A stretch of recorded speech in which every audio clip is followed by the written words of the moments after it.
missiles and with spears. He's all of 31 and he's only 17. He's been a soldier for 1,000 years. But I always wanted to be a Marine, and I always wanted to experience war. Just glorious, the best of the bunch. You know, the day you went in was the day you were stamped, you know, you were able to shave, you were a man. He's a Catholic, a Hindu, an atheist, a Jain, a Buddhist and a Baptist and a Jew. And he knows he shouldn't kill, and he knows he always will kill. You for me, my friend, and me for you. We lost, they lost, the people that lost their lives, whew, too bad. There were more United States Marine casualties in Vietnam than there were United States Marine casualties in the entire Second World War. The day I left, you know, it was like, geez, you know, I mean, somebody's pulling me out of hell. He's fighting for Canada, he's fighting for France, he's fighting for the USA, and he's fighting for the Russians, and he's fighting for Japan, and he thinks we'll put an end to war this way. And he's fighting for democracy, he's fighting for the Reds, he says it's for the peace of all. He's the one who must decide who's to live and who's to die, and he never sees the writing on the wall. I've been through the anger, I've been through the rage and the sorrow and the depression and the alienation and everything. I'm just bitter right now. We're not the heroes at all, we're the fools. He's the universal soldier, and he really is to blame. His orders come from far away no more. Hey, America, look at these guys. Hey, America, understand what's happened. And brothers, can't you see? This is not the way we put an end to war.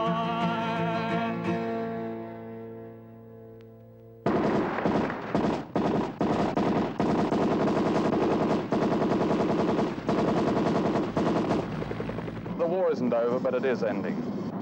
It is ending not because of the Paris talks or the demonstrations at home. It is ending because the largest and wealthiest and most powerful organization on earth, the American Army, is being challenged from within, from the very cellars of its pyramid, from the most forgotten, the most brutalized, and certainly the bravest of its members.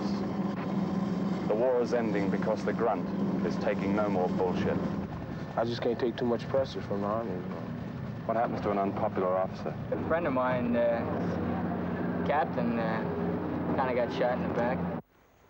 I made that film with director Charles Denton in 1970, at the height of the Vietnam War, which I remember as a constant Halloween night, always growing brutally real. On patrol, tripwires made each stone and twig a threat to life. Pulling leeches off each other was a ritual that relieved the hours of waiting for the seconds of terror. And with each step calling for a superhuman effort to reclaim a boot from the sucking mud, a hand would reach back, followed by a reassuring voice. Come on, man, let's go. The voice would come from a street corner in the Bronx, a rural town in the Confederacy, a steel mill in Pennsylvania, little people's America. Last year, a poll found that 62% of Americans believe that Vietnam veterans fought in the wrong war, in the wrong place, at the wrong time, and were suckers. This is a film about those suckers. They made up the greatest volunteer army in history. They came home not to parades, but to a purgatory of silence, shame, indifference. Or they came home in plain wooden boxes, marked this way up, unviewable. Today, there is not a single national monument to their dead, as if America's longest war didn't happen. The right wing insists the war should have been won and blame the veterans for not winning it. Those on the left see them as baby killers and dupes. And those in the middle regard them rather like last year's car, obsolete. This film is about that great invisible army and what has been done to them in order to forget and to rewrite a period of history, justifying its repetition. For the echoes of that adventure, in which perhaps 1 million civilians died, are being heard again today in another Vietnam, where only the geography has been changed and the appetite for war without heroes remains as voracious as ever. This is a Purple Heart. You won 2 of them, Jay, and these are your dog tags and other bits of memorabilia from Vietnam, including photographs. What do these evoke for you? What memories do they bring back? I can't say I'm angry. I'm not necessarily angry, but it brings back a lot of bad memories, an entire bad period. Not only Vietnam, but my whole military service and years since then. You were in the Marines. Did you always want to be a Marine? Oh yeah, you know, it was just expected. You had to go in the military. I mean, I wasn't forced to go, but it was just, you know, it was expected. Of course, you go right into the military out of high school. It's the best thing for you, you know. Make a man out of you. Then if you want to go to college, you can come back and try that or whatever. But I always wanted to be a Marine, and I always wanted to experience war. I was raised on it. Every birthday I got cap guns and helmets and canteens, played war all the time when I was a kid. The television was always war movies, Sands of Iwo Jima, Back to Bataan. And I got used to that John Wayne idea. To be a Marine, that's how you become a real man, is become a Marine. Because John Wayne never served a day in his life in any military service, but he's the greatest Marine we have. So when Vietnam started to heat up when I was like a sophomore in high school, I was just, oh boy, this is, you know, now there's a war for me. I can get in there, I can, you know, I wanted to serve my country, it's almost bizarre to think about it now. Did you enjoy Vietnam at any stage? Because you had been brought up to love war, and there you had your war, your very own war. Well, see, on television, when somebody would get shot, they would, oh, and they would fall down. There was no blood. You know, I just, when I first got there and I saw people torn to pieces and blown in half and shot through the head, and I went into shock. I know I did. I know I was in shock the first 2 weeks you know, was in active combat. But that, I couldn't believe it. I couldn't believe that that's what it looked like. And it was actually that nasty. And I came back from Vietnam. I had a heroin addiction. I was just in the beginning stages of becoming an alcoholic. I had, my opinion on life itself had, you know, completely changed. I was just disgusted with everything. How did you become addicted to heroin? When I first got to Vietnam, I ran into a guy I'd gone to high school with. And he was the first one that said, you know, if you go out to the bush, which I was going to the bush in a combat outfit, you can't drink out there. If you get drunk, you can't function. When I got to my unit, it seemed like everybody was getting high, one way or another, some sort of drug, and I fell right in with the wrong people. I hate to use that term. They were the right people for me at the time, but they were all shooting dope, and you know, it was easy to get, very accessible, and I just started from there. I think I continued with it. It's hard to, it's the boredom, the loneliness. I had never been out of Pittsburgh before in my life, other than to go to boot camp and whatever. And I was rushed through all that so fast, I didn't even know what happened. And I couldn't stand what was going on. You know, it was a way of blocking. It was a way of forgetting.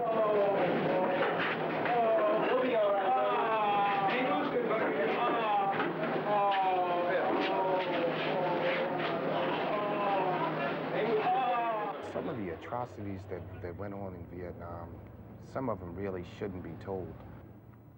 This is Alonzo Gibbs, wounded by mortar fire in Vietnam in 1966 and decorated for bravery.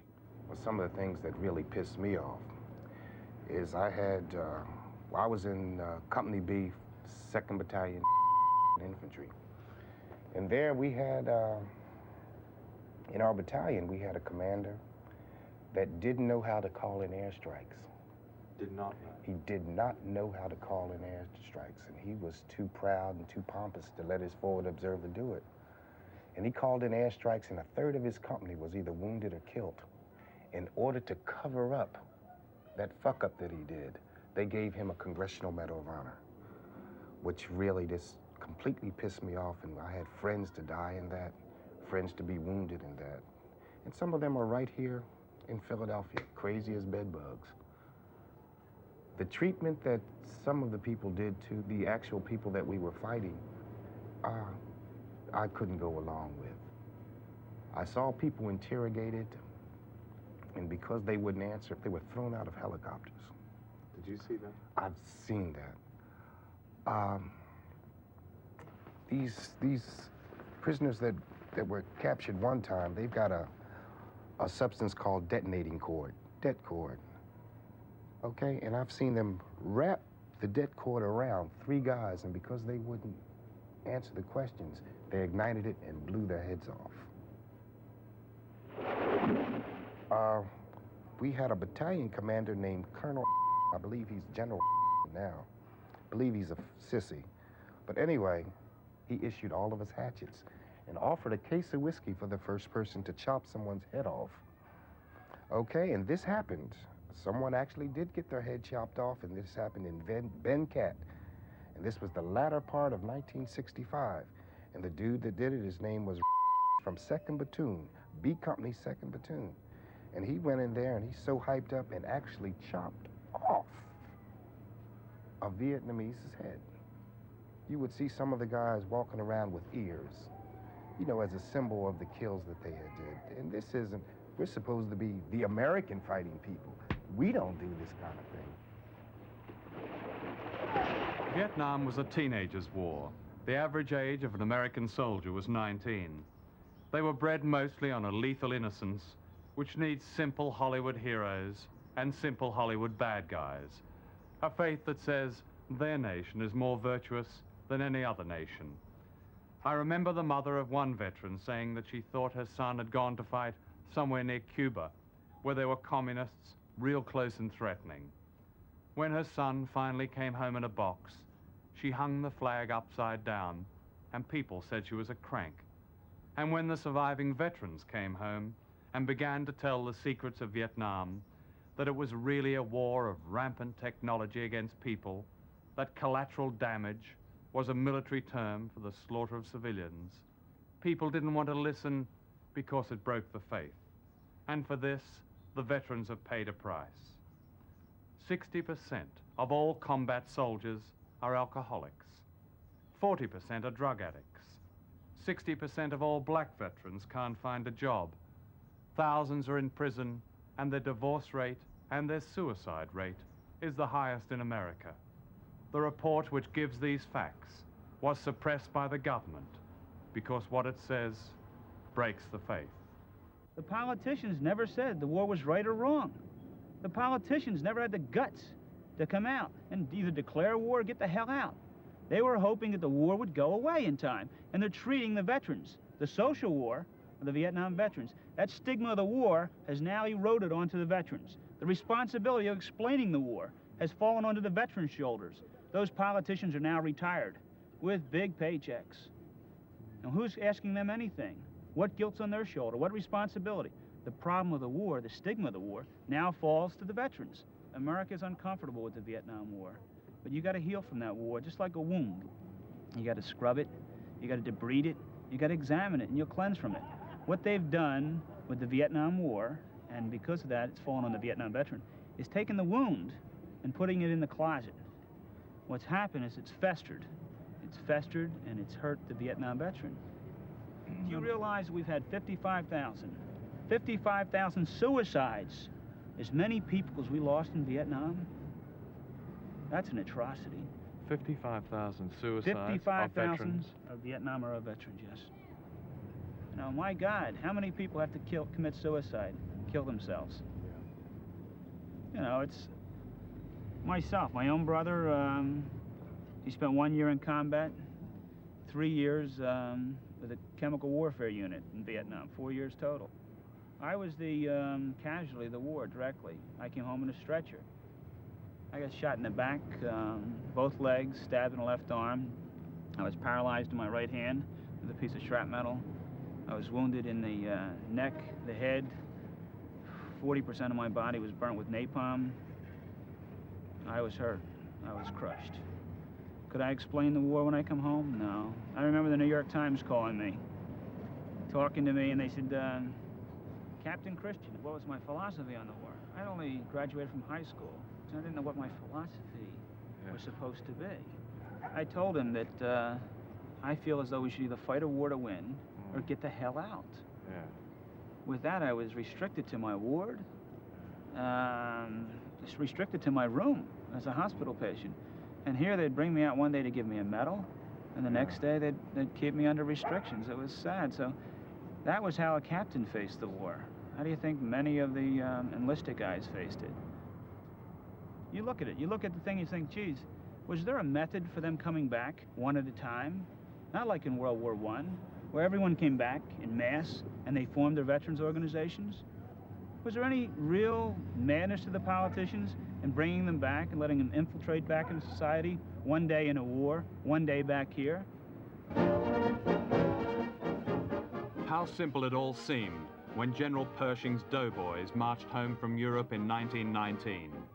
The military parade at the end of war has always been a grand delusion, especially in countries themselves not ravaged by war. Like television movies in which blood and gore are never seen, the parades of the past were great demonstrations of vital, victorious manhood. Vietnam changed all that, perhaps forever, and the longing of some Vietnam veterans for parades and flags can never be realized because they brought home the truth of war. Imagine a parade for them, led by human crabs without limbs, men without faces, men with minds and testicles blown away, frail young men addicted and dying from cancers caused by chemical warfare, and behind them, in endless formation, Vietnamese women and children and old men zapped by the friendly fire of napalm. And who would take the salute for such a parade? The generals? The politicians? The arms manufacturers? Not likely. Last year, the 52 American hostages were welcomed home from Iran in one of the greatest parades of all. It was nicely made for television, in which commercials for Pepsi and Japanese cars were certainly not out of place, because broken bodies and impermissible pain were not on display. Of course, they were officially approved heroes, who would embarrass no one with confessions of guilt or failure. Victory in their case, having been bought conveniently with money. What does the city, as big as this, now provide for the veterans? The city directly, actually nothing. Nothing? The mayor appointed one person What's he do? to be the commissioner Yeah. of Veterans Affairs, but he doesn't have an office, he doesn't have a staff, and there's nothing he can do. I never met Bob Mueller in Vietnam, but I vividly remember him being thrown out of the Republican Party convention in Miami Beach 9 years ago in his wheelchair. Bob, a Marine officer, was shot through the spine and is a decorated hero in the John Wayne tradition. But alas, there he was, spoiling it all by shouting at President Nixon that the war in Vietnam could never be won. Bob Mueller now runs Vietnam Veterans of America from a seedy office in New York and with barely enough money to pay the rent, in contrast to the government Veterans Administration, whose enormous budget goes mostly to those who went to war and came back winners. Bob, some veterans have told me that people have blamed them for losing the war. That really hurts. Let me give a sense of perspective on this, because it's very important. You know, the whole fervor with which my generation was willing to go fight is totally misunderstood. With the Vietnam era, more than 80% of the guys that wound up in the military enlisted, okay? More than 80% enlisted. In the Second World War, 2/3 of all of those were drafted. So the truth about soldiers who went to Vietnam was very different from what people understood. They understood it to be a drafted war. In fact, you're saying that 2/3 of those who went volunteered to go, like yourself. Yeah, more than 80% enlisted. Right. You know, that point is totally misunderstood. There was a time in 1964, in 1965, 1966, and 1967, where every evening we had Walter Cronkite on CBS Network News extolling the virtues of our fleet in the Pacific and our presence in Vietnam. We had Lyndon Johnson saying, hey, we're just about there. We had your Robert McNamara's. We had your General Westmoreland's. America supported our involvement. But everybody only remembers when the Tet Offensive came in '68 and, wait a minute, how come the Vietnamese are able to come into the U.S. Embassy in Saigon when the American casualties were continuing to increase? That America lost favor with its involvement in Vietnam. So we only remember '68, '69, '70, and then we really started to extract ourselves after that. But they forget that for all of those years, it was rah-rah America, rah-rah involvement, and we, accordingly, those of us who came of age in that period of time, went as we felt our obligation as a citizen in this country required. Of course, now that history has had some time to come by, that's all changed. When GIs came back from World War II, they had the GI Bill, which was almost revolutionary. It gave them special privileges in housing, health, and all kinds of things. Now, why haven't the Vietnam veterans have something like that? It's a lot of things, but I'll try and reduce it to its essence. Number one, we did not have a willing base of support to meet our needs, okay? We had spent, I think, $165 billion in pursuing our war in Vietnam. Guys come back like myself, and I required a lot of medical care in the hospitals, a lot of acute medical care. Neurosurgeons were involved, therapists were involved, I needed equipment, I needed a lot of things. The hospitals in this country for the veterans had long ago stopped being hospitals for what we came back from Vietnam with in the way of medical needs, acute medical care. The hospitals are populated now by veterans of the First World War and the Second World War. They have become glorified nursing homes. But beyond direct medical care, the GI Bill, the education program that was afforded the veterans of the Second World War, was very reluctantly brought back by Lyndon Johnson. He said in 1966 that he was going to veto the bringing back of the GI Bill for the Vietnam veteran because of cost. And the way they did it was, back in Korea, the GIs were getting $110 a month back in 1955 when they stopped with the Korean veteran. They brought it back in 1966 for the Vietnam veteran at $10 less, a flat $100 a month. That's all, $100 a month. $100 a month, even though a decade earlier it had been $110 for the Korean War veteran. They couldn't afford it. We had spent a lot of money in fighting the Vietnam War. When we used to petition for health care, for the GI Bill, for employment programs, they would cry poverty. They'd say it was fiscally irresponsible. In 1972, when Nixon vetoed the Veterans Medical Care Expansion Act, he said, I am vetoing this bill because it is fiscally irresponsible and inflationary. All right? Now, can you imagine what that does to a guy like me? I was a Marine infantry officer. I had the battleship New Jersey fire in support of me once when I went into the DMZ. I had jet strikes, one after the other. I had an hour and a half of heavy artillery, many, many times. It was routine for me to spend $100,000 a day to kill people. Then I get shot in the process, come back home, and my government tells me that it's fiscally irresponsible and inflationary to provide adequate medical care in the hospital, to get a GI Bill that's anywhere near what was given to veterans of the Second World War, or even Korea for that matter, that we can't get an employment program so that we can be on parity with those of our generation that didn't stop their life to take 2 or 3 or 4 years into the military. You always hear before the Congress, a veteran is a veteran is a veteran. The bullets were the same on Tinian or in Europe as they were in Saigon or the DMZ. Nobody's arguing that a bullet isn't going to kill you just as dead in the Second World War as it did in Vietnam, but what we're saying is all that goes around the fighting, all right, that which you've got to look to justify it, to understand it, to be able to live with it, it's not there for the Vietnam veteran. And that's why a veteran is not a veteran is not a veteran. It's a different experience. We're just not there.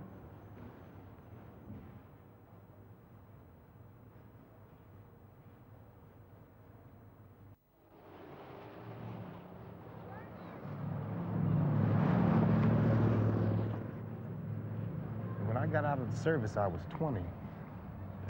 And I had a big old fat old doctor sit there and tell me it's nowhere in the world that someone 20 years old could be disabled.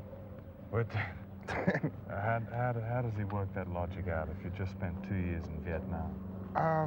I don't know, but this is what was told to me. You ended up, let me just jump ahead there. What compensation, what is the total compensation that you now have for all your injuries? I get $48 a month for my injuries. I'll just put that into sterling, $48 a month, about 20 pounds a month you get. That's nothing. Right. Peanuts. No, nothing at all. And I just got that in the last 2 years. You've only had that for 2 years, and you left Vietnam 14 years ago. Yes. Yes. What happened to the other 12 years? You've had nothing? I've been fighting for compensation all that time. The Veterans Administration isn't for the veteran. It's not for the veteran, it's for the system. And they give us nothing at all. All Vietnam veterans have been shafted. You know, we've been screwed well, and we'll continue to be screwed. Regardless of whether they're black or white? Regardless if they're black or white or Chicanos, because there was a lot of Chicanos there too. A lot of minorities were there, and we're all being had. They had no real programs for the drug addicted or drug abusing veteran coming back from Vietnam. Their whole idea for the drug addicted veteran was to get him some tranquilizers, put him on a 21-day lockup or detoxification, and put him back in the street. And that was fine, that it helped you clean up a little bit and get your health back together again, but there was no counseling, there was nothing at all in that. You know, it was just a period to come in and try and regroup and then go back and start all over again. You were wounded, weren't you? Yeah, it was during the Tet Offensive of 1968, and I got hit in the back and through the arm. I started work on a statue about 2.5 years ago, and I was asked to build it, and it was to make the statue of it. It took 2 years, and out of the 2 years, literally about 13 months of the 2 years, I'd worked night and day on it, which was driving my wife nuts. This 7-foot sculpture is Mike Solsona's gift to the memory of his comrades. Mike lost both legs and has received no compensation for a lame hand and deafness. He uses his artificial legs, often just to conceal the fact that he fought in Vietnam, and he walks with pain. The funny, bitter story which Mike and his wife Beryl tell about his battle to park his car says much about an attitude which all the veterans have to face. How many parking tickets have you had? How many does this represent? $7,000. 7,000 parking tickets. $7,000 worth of parking tickets. When did you begin this as soon as I got home. As soon as I got home, as soon as I had to drive, Yeah. So what would happen? You would get a parking ticket, refuse to pay it, or not even bother sending it in. Yeah. And then I'd go down the next year when I had to register the car. Yeah. And I'd tell them I'm missing both legs, blah, blah, blah, this and that, and do a little double talking, and then they'd give me my registration. Yeah. So after about 9 years, the tickets just kept on building up and building up and building up until last year when we went in, you know, we gave them the plate number, it went in the computer and came out. Yeah. People, you know, you gotta be crazy, you know? You wanna register your car, you owe us, you know, the parking tickets are worth more than the car. Yeah. So we went back and forth trying to negotiate for about an hour. And then they said, well, look, just get out of here. We don't need you. We're trying to help people over here. Just get out of here. So I says, my car's not registered, and I'm missing both legs. Don't you understand? And they just kept on going, and so I took my legs off, and it was at a desk like this. I took them off. In the judge's chambers. In the judge's chambers. And the judge and his secretary they just turned red and left, you know, and I took them off and I put them on the desk. On the judge's desk? Right, and I was sitting there in my underwears, you know. And they came in and they just tried to explain to me their situation. I understood their situation, but they didn't understand mine. Well, they tried to say pay us even $5 on that, and we'll give you your registration. He said, I'm not paying a penny. I shouldn't have to pay parking tickets. Yeah. So finally they came in, they said, okay, you can have your registration. The parking tickets stay. He wanted all the parking tickets removed. Yeah. I weakened, and I said, let's do it, Michael. So everybody's talking to him and saying, this is your best deal. You're not going to get another deal like this. So finally, we left with the registration at about 4:30. All the offices were closed. The place was deserted. And we're wheeling him out in an office chair because he couldn't put his legs on. And after that, they removed, well, that day they removed the parking tickets down from 7,000 to 1,000. And then in subsequent talks with them, they removed it down. I think it's now down to $75, all those tickets. That's a great victory. And next year, we'll get it down to nothing. Down to 75. Yeah. I had a lady at the parking violations. I told her, I says, look, I'm a Vietnam veteran, this and that. And she said, unfortunately, you were in a war that nobody really cared about. Now, she said that? She said that to me.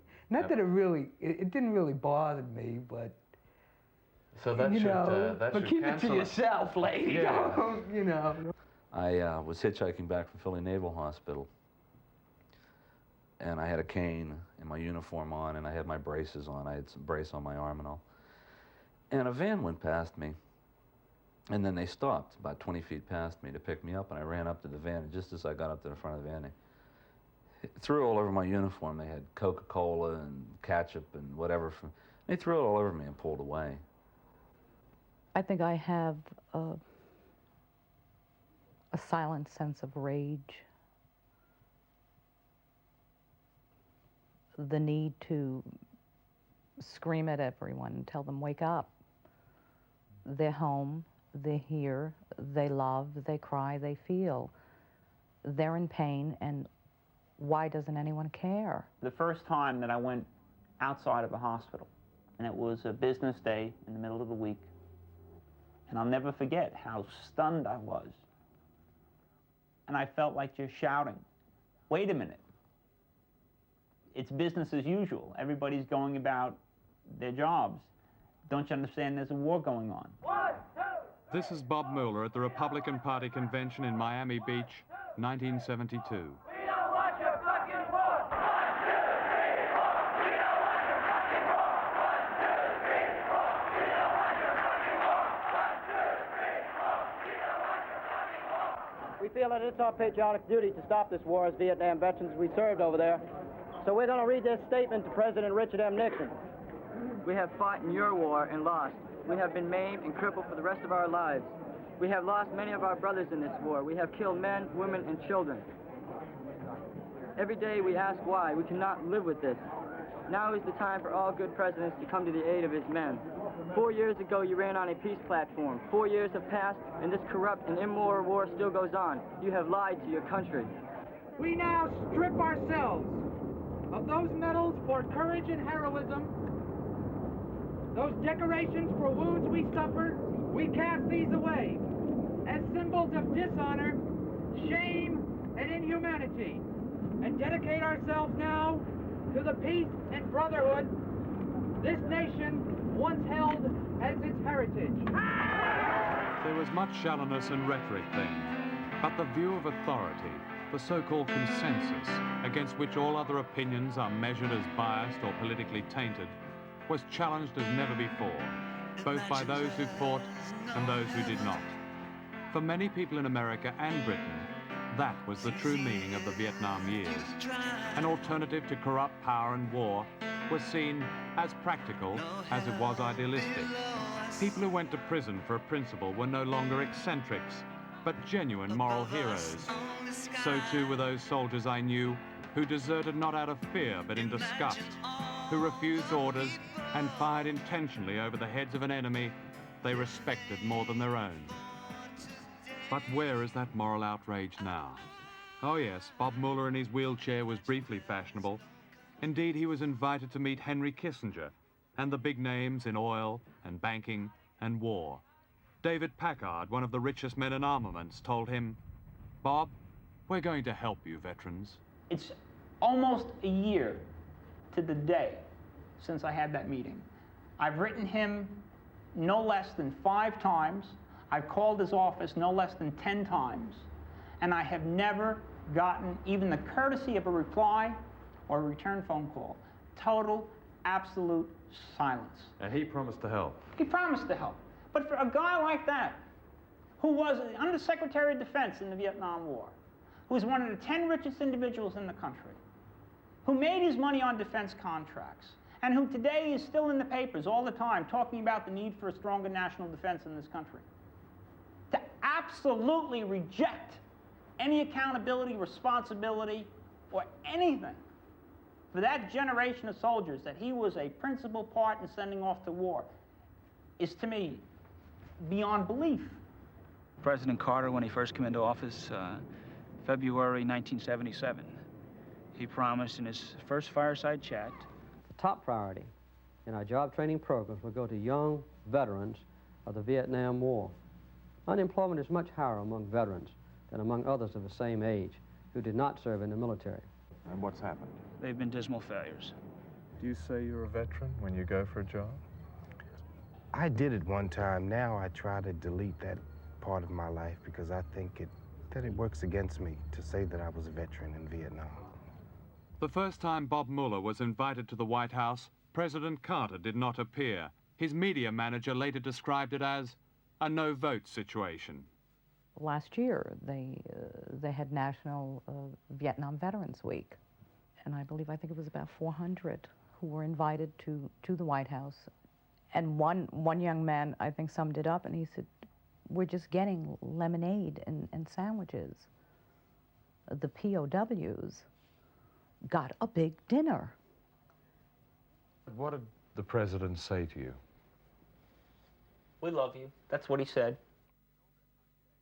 In August 1980, during the presidential election campaign, Ronald Reagan said this: "To me, it's the height of hypocrisy for the Carter administration to repeatedly tell us how much we owe our Vietnam veterans and then recommend a stingy 10% increase in the GI Bill. We have been shabby in our treatment of those who return. They deserve our gratitude, our respect, and our continuing concern. Our war was a noble cause." In March 1981, President Reagan asked Congress to cut programs specially designed to help Vietnam veterans find jobs, finish their education, and be treated for drug addiction and alcoholism. A few years ago, after long struggle, 91 veterans counseling centers were established in the poorest parts of cities and towns, where most Vietnam veterans live. They've become a small salvation for those for whom the noble cause remains a nightmare. Mr. Reagan wants them all closed down. They want America to open up their arms and say, "Don't go away. Tell me about your pain." Bobby's never talked to me. I think the most he has said was, I think, in October of last year when you saw the Life magazine. There was a Life magazine article on, I think it was six men who were photographed 10 years ago, and they were photographed again in '79. And we were looking at the photographs. We were in a football field, and Bobby just started to cry, and I didn't understand why. And he said, "Virginia, just look at their eyes. The pain is still there, the horror. They're 10 years older, but the pain is still brand new." I didn't know what to do, so I just let him cry, because that was the first time I had seen the pain. The only reason I believe we've had success in organizing the Vietnam veteran is because of one issue, and that's the chemical that was used in Vietnam to knock out the jungles. And that we can finally say to every single guy that served in Vietnam, "Hey, listen, you better pay attention to what we have to say, because your life might well depend on whether or not you were affected by this and whether or not you're going to get cancer or a kidney problem or liver dysfunction or have a child with a birth defect." It was the defoliant. It's called Agent Orange. It now seems possible that at least as many veterans and their children may die or suffer deformities as were killed or wounded during the war as a result of a chemical herbicide used in Vietnam. It is Agent Orange, and contains a poison called dioxin, which is 1,000 times more destructive than thalidomide. Britain still permits the use of this poison as a weed killer. Almost 11 million gallons of it were dumped on Vietnam. This is Cu Chi near Saigon, which I remember as thick forest. Today it's a wilderness with the soil and water poisoned for generations. The spraying was called Operation Hades, and when the first birth deformities appeared, all they did was change the name to Operation Ranch Hand, and the spraying continued. These terribly deformed children were filmed in 1979 by director Michael Beckham and a World in Action team. It was the seeds of this unique horror that the GIs brought home with them. Most of the Agent Orange was made here in Michigan by the Dow Chemical Company, best known for napalm. The company is being sued for billions of dollars compensation by veterans. And although the company says the onus is on the veterans to prove their case, it has brought its own lawsuit against the US government, claiming that the Pentagon failed to protect its soldiers against the effects of the chemical. That's what I looked like when I had hair before cancer. In April, it'll be 2 years that they gave me 2 to 5 years to live. And, you know, I eventually end up paralyzed and blind. And they projected neurological regression till death. Charlie Hartz was a soldier exposed to Agent Orange. Charlie's imminent death is certain. His 4 children were all born with birth defects. Is there likely to be another Vietnam? Could it happen to this country again? Yeah. Yeah.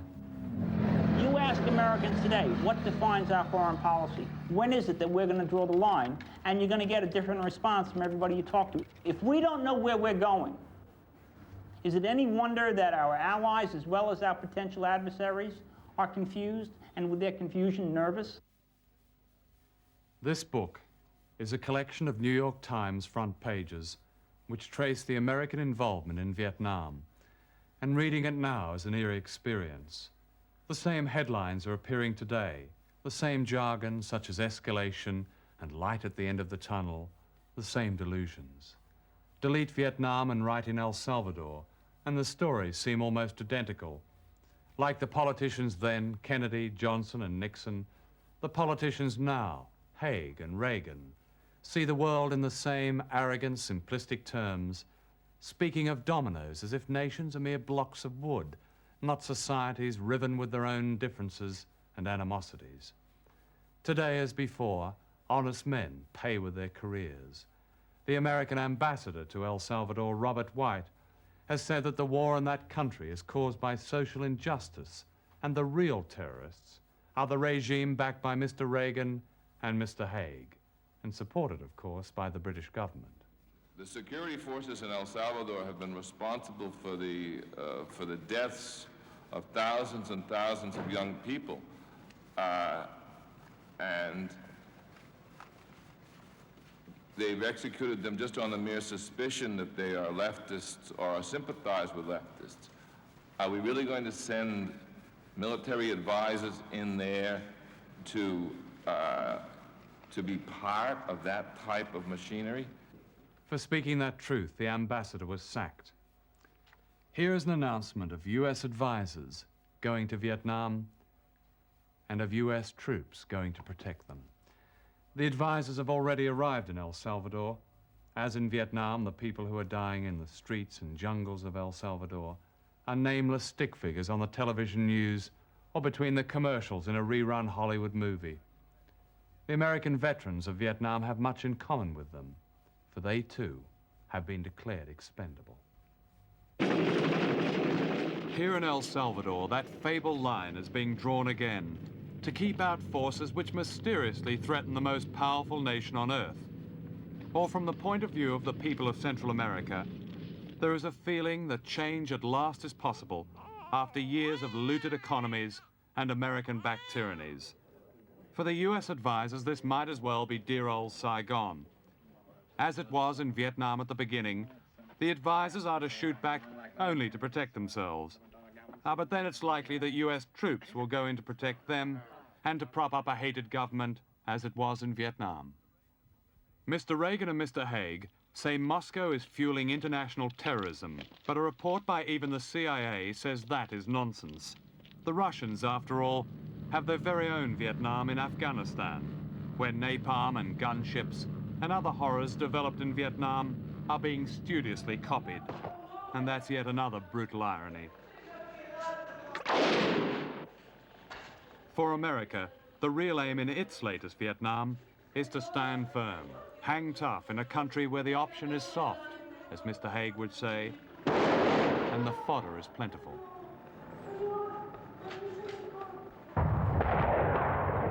This is film from Vietnam and El Salvador. Can you tell the difference?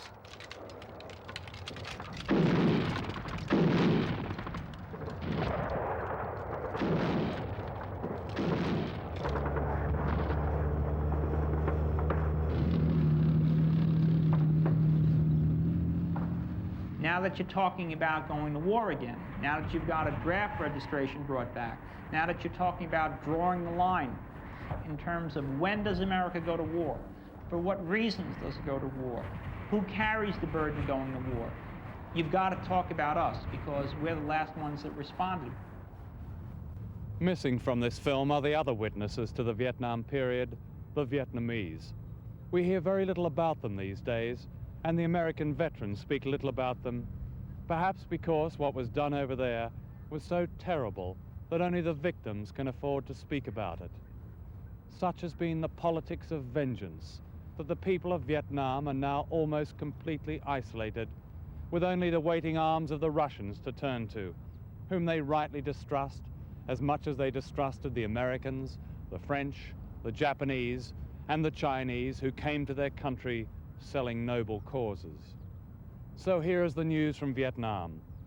In the wake of the war's devastation, there is now famine. Rations are less than even during the war years, about half the food needed for a healthy survival.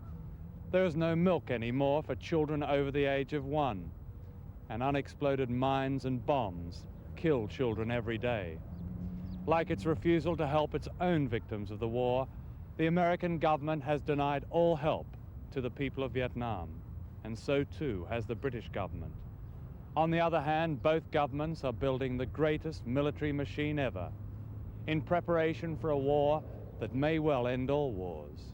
And for that one, heroes need not apply. He was so psyched up during the training that people were begging to go to Vietnam. I believe the domino theory for what they, if Vietnam falls, then Laos will fall, and then Cambodia, and, eventually they'll be, hitting the beach out, out in L.A., but, that's all I knew about Vietnam. How do you feel about that now? Oh, it's absurd. That's ridiculous. I don't think anybody believes that anymore. A lot of people died for it. They certainly did. Isn't that a shame?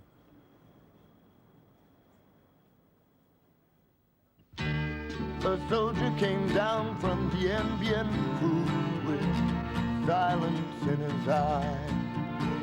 He told of many a night when fire was the sky. Told of many a morning when the bravest of men would cry, knowing that through Satan's earthbound magic many more would have to die. Many more would have to die, yeah. Many more would have to die. Many more would have to die, yeah. Many more would have to die. Many more would have to die.